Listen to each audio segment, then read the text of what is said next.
काही कारण असेल की लोक या कार्यक्रमाला विशेष येत नाही, परंतु मिरवणुका वगैरे असतात त्याच्यामध्ये मात्र मोठ्या प्रमाणात प्रचंड गर्दी दिसते. त्याच्या पाठीमागचं एक कारण मी तुम्हाला सांगतो. काय कारण असेल?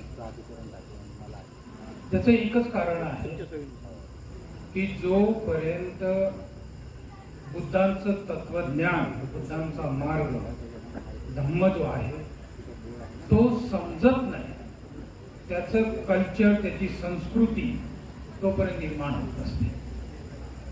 आता जी काही संस्कृती तयार झालेली आहे ती असं म्हणेल की ती बौद्ध संस्कृती नाही, ते अन्य लोकांचं अनुकरण आहे.